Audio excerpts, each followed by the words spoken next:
No shower. No toilet paper. No soap. Streets running with human waste.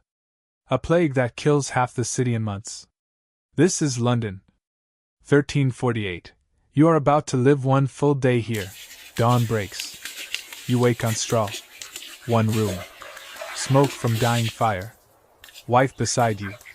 3 children tangled in blankets. 2 apprentices snoring on the floor. You rise. Body aches from yesterday's labor. Face wash? Cold water in a wooden bowl. 1 rag, shared by the family. You wipe face. Hands. Neck. That's your morning routine. Hot water. Forbidden. Doctors scream. Hot baths open pores. Plague enters through skin. You dress. Same wool tunic. Same linen shirt. Worn for weeks. Maybe months. Sweat. Dirt. Fleas. All part of it. Smell yourself yet? That's normal. Everyone reeks. You step outside. Door creaks. Street hits you. Mud. Waste. Rot. Gardy Lou! Woman above empties chamber pot. Dodge it. Or don't. It's everywhere. Water fetch. Well 200 yards away. Bucket heavy. Water murky. Flies swarm the surface. This is your drinking water.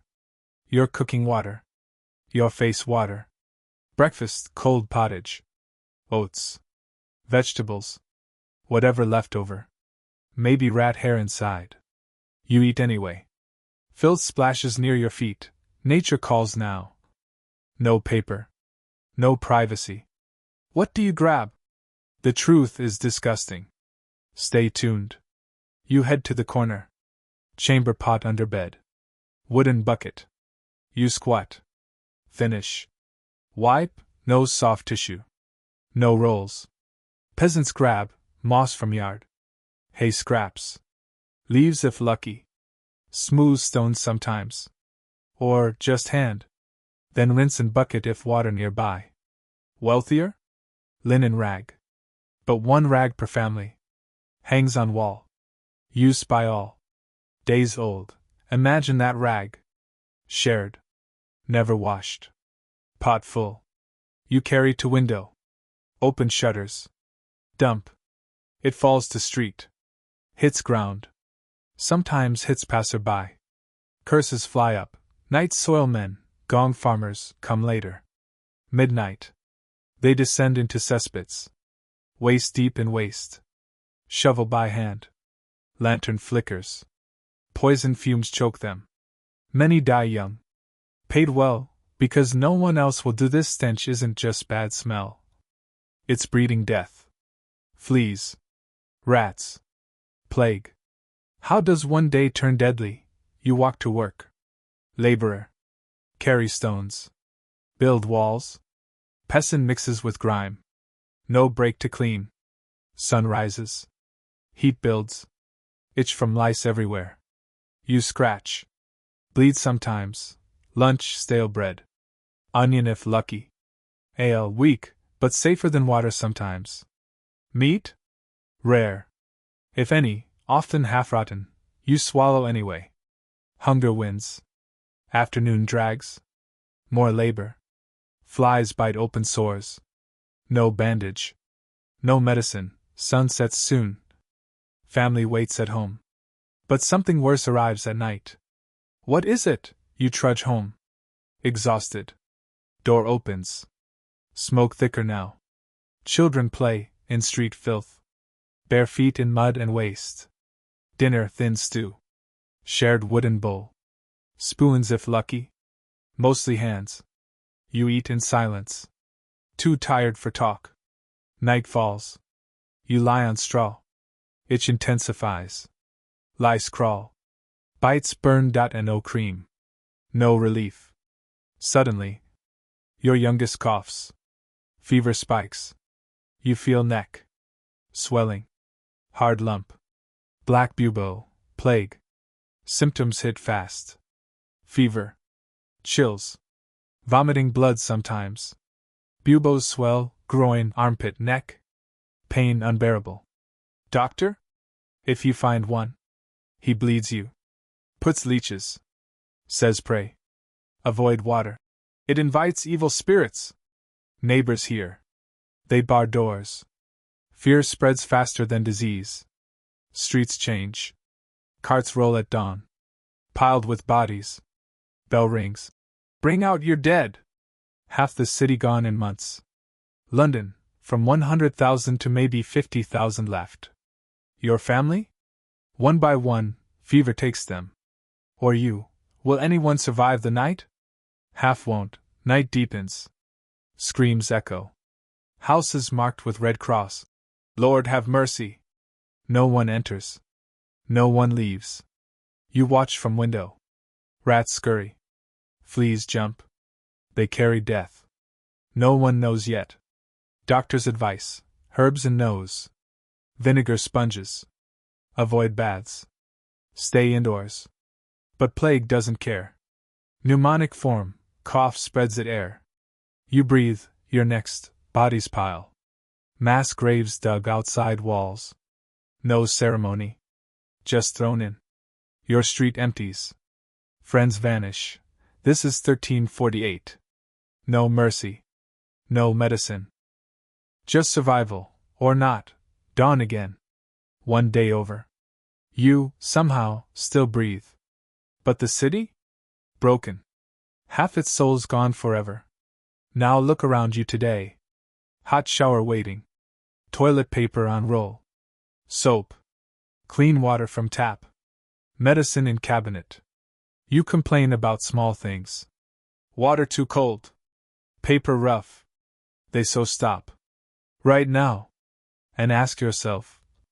Could you survive one single day in 1348?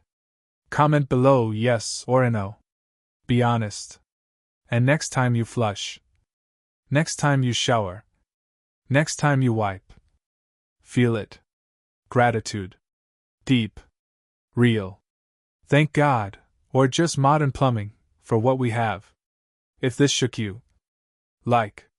Share. Let others feel the shock. Subscribe for more raw history.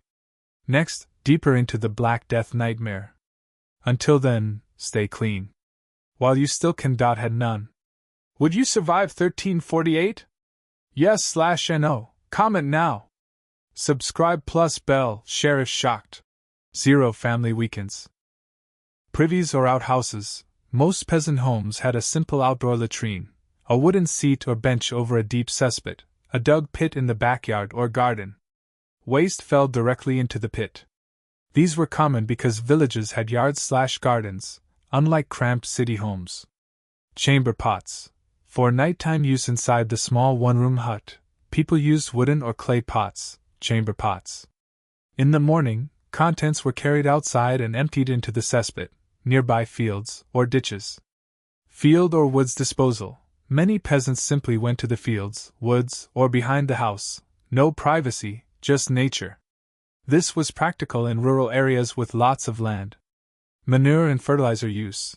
Human waste, night soil, from cesspits was often spread on fields as fertilizer, a common practice to enrich soil for crops. Cesspits were dug out periodically, by the family or hired Gong farmers/night soil men, and the contents carted to fields. No Gardy dumping, unlike cities, where people threw pots from windows into streets. Villages rarely did street dumping due to open space. Overflow from heavy rain could contaminate wells or streams, though.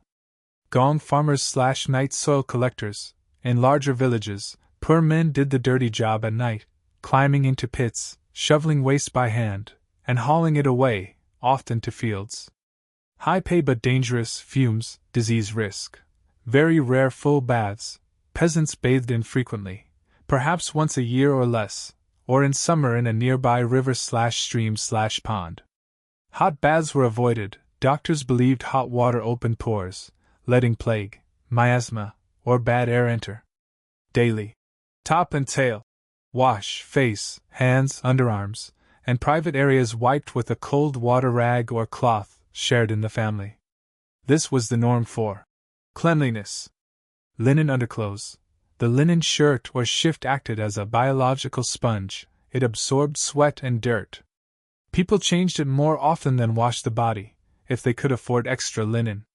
No soap for most. Soap, made from animal fat/lye, was expensive and rare for peasants. They used herbs, ashes, or nothing. Hair and lice. Hair washed rarely, with water or urine sometimes. Everyone had lice/fleas, combs or shaving helped, but not much. Animals in/near home, livestock, cows, pigs, chickens, lived close or inside during winter, adding manure, smells, and flies. Open and rural advantage, villages had space, waste diluted in fields/rivers, fewer rats/fleas than crowded cities. But poor wells got contaminated by runoff. Black Death impact.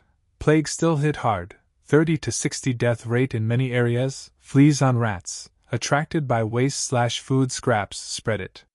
No knowledge of bacteria, people blamed, bad air, miasma, or sin. Community rules. Some villages had basic rules, e.g., no dumping near wells, but enforcement was weak. After Black Death, some areas improved slightly, more isolation/quarantine attempts. These varied by region, strongest in Italian city-states like Venice, Ragusa/Dubrovnik, and Genoa, slower in England and Northern Europe, but common methods included maritime quarantine, ship isolation. Ports were the main entry point for the plague. Via Genoese ships from the Black Sea/Crimea to Sicily in 1347. Venice, 1347 to 1348, one of the first to act. Ports turned away ships from infected areas. Admitted vessels were isolated offshore, in the lagoon, for 30 days, Trentino, later extended to 40 days. Crew and cargo waited on ships or islands before disembarking. Ragusa, Dubrovnik, 1377, formalized post-initial wave first official state quarantine law. Incoming ships/travelers anchored at remote islands, e.g., Mkon, for 30 to 40 days. If no symptoms appeared, they were allowed entry. Infected people/goods were detained longer or destroyed. Goods were ventilated, fumigated, with herbs/incense, or soaked, e.g., wax/sponges in water. This targeted, contaminated, clothing/merchandise, unknowingly reducing flea transmission.